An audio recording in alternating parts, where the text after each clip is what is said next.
17 years after the 2008 crash, there's only one developed country on Earth whose economy is still smaller than it was before Lehman Brothers went down. Greece. As of 2025, Greek GDP per capita is 24% below its 2007 peak. The United States got back to pre-crisis levels by 2011. Ireland did it by 2014. Spain and Portugal by 2017. Greece? Still waiting. And at this point, most economists think it's never coming back. So how did a country that hosted the Olympics in 2004 end up as the only rich nation that took a permanent pay cut? It starts with a lie. In 2001, Greece wanted into the Euro club. The entry rules were simple: debt under 60% of GDP, budget deficit under 3%. Greece had debt over 100% and deficits twice that size. No problem. They called Goldman Sachs. Goldman built a series of currency swaps and off-balance sheet tricks that made the books look clean enough for Brussels and Frankfurt to wave them through. Greece joined the euro hiding debt that was already twice the legal limit. For a few years it felt like magic. Interest rates collapsed to German levels. Greeks borrowed like crazy: government, banks, regular people. Construction boomed. The 2004 Athens Olympics became the most expensive in history. By 2007 the country was living way above its means, running double-digit deficits every single year, all financed by French and German banks that couldn't lend the money out fast enough. Then October 2009 happened. The newly elected socialist government opened the books and told the world the previous administration had been faking the numbers for a decade. The real 2009 deficit wasn't 6%, it was 15.4%. Bond markets freaked out. Greek 10-year yields went from 4% to 35% in 6 months. The country was locked out of capital markets. Game over. The Troika, European Commission, ECB, and IMF rode into town with 3 rescue packages between 2010 and 2018 totaling €289 billion. Biggest bailout in global history. Here's the part nobody in America ever heard: roughly 95% of that money never reached Greece. It was wired straight from the bailout fund to French, German, and Greek banks to pay off maturing bonds. Greek taxpayers got the debt. European banks got the cash. The Greek people got austerity. And the austerity was medieval. Public sector wages cut up to 40%. Pensions chopped 14 separate times. VAT raised to 24%. Hundreds of state-owned companies privatized at fire sale prices. The Troika demanded primary budget surpluses, meaning the government had to take in more tax than it spent on schools, hospitals, police, everything except debt payments, for 8 straight years. Name another developed country that has ever done that while its economy was shrinking. You can't. Greek GDP collapsed 27% from 2008 to 2016, worse than America's drop during the Great Depression. Unemployment peaked at 28%. Youth unemployment hit 60% and stayed there for half a decade. Over 500,000 Greeks, almost all college-educated and under 40, packed up and left. Doctors, engineers, scientists. Many ended up in Germany, the UK, or right here in the United States. Normally when a country gets crushed that hard, it devalues its currency. Argentina did it in 2002.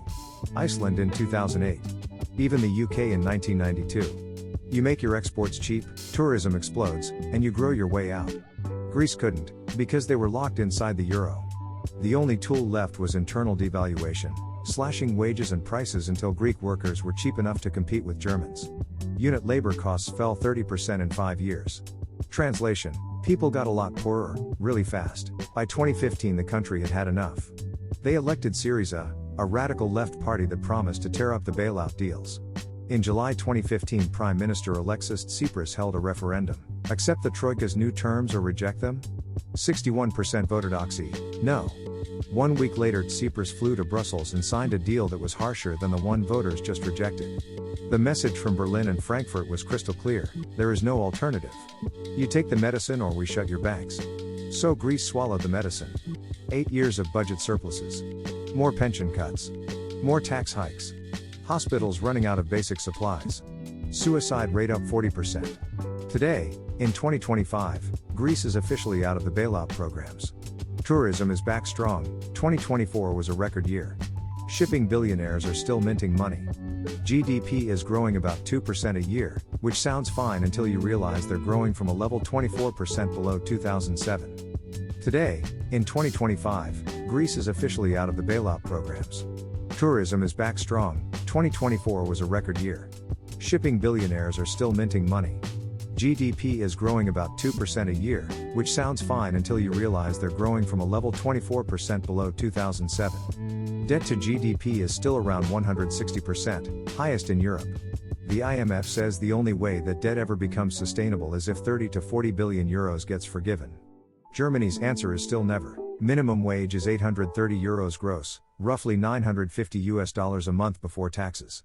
Compare that to Portugal, 950 euros and rising fast, or Spain, over 1200. Average pension after 14 cuts is about 800 euros a month. Over 40% of Greeks aged 25 to 35 still live with their parents. Fertility rate is 1.3, one of the lowest on the planet. The country is aging and shrinking in real time. The scariest number of all, total investment, new factories, machines, software, everything, is still 70% below the 2007 level. No economy in history has ever recovered without investment. Greece hasn't had any meaningful investment in almost 20 years. So why don't we hear about this anymore? Because Greece stopped being a threat to the Eurozone. They're the quiet patient in the corner now. The cautionary tale. The country that took all the punishment, stayed in the euro, and proved the system works, for everyone except the Greeks. Could Greece ever get back to 2007 levels? On paper, yes, if they grow 2% faster than the Eurozone average for the next 25 straight years. That has never happened in modern European history. Realistically, the scar tissue is permanent.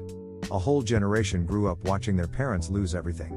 500,000 of the best educated young people left and built lives somewhere else.